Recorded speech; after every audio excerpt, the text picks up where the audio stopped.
चोरी मां चवाई थी अॼु घर मां कढेसि वांदो कहीं जाए जो।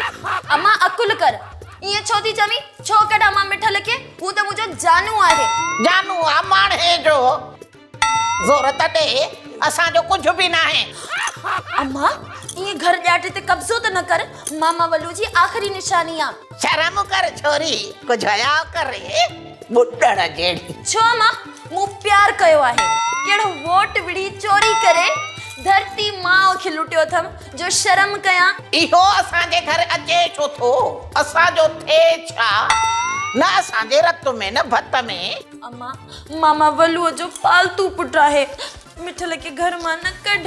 चिलकड़ी कुछ तो मां जो एहतराम करे। इहो त अदे वलूअ जो पालतू पुट थी चए पर अदे वलूअ जो कुत्तो भी मां दर ते न धारियां पालतू। हाँ मासी सही थी चवे।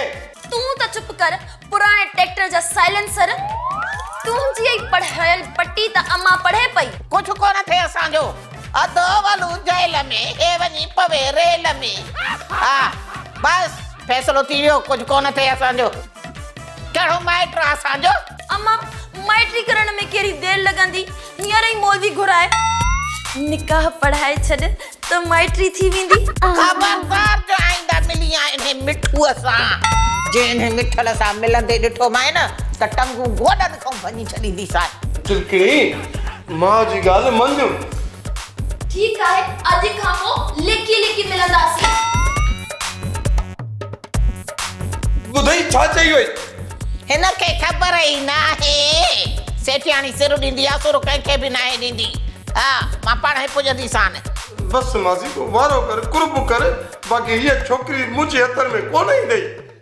अरे कमदार इहो रांझो असांजो कारो आहे कारो। रांझो या कुकड़ साहब इहो कुकड़ भी सही माण्हू न आहे।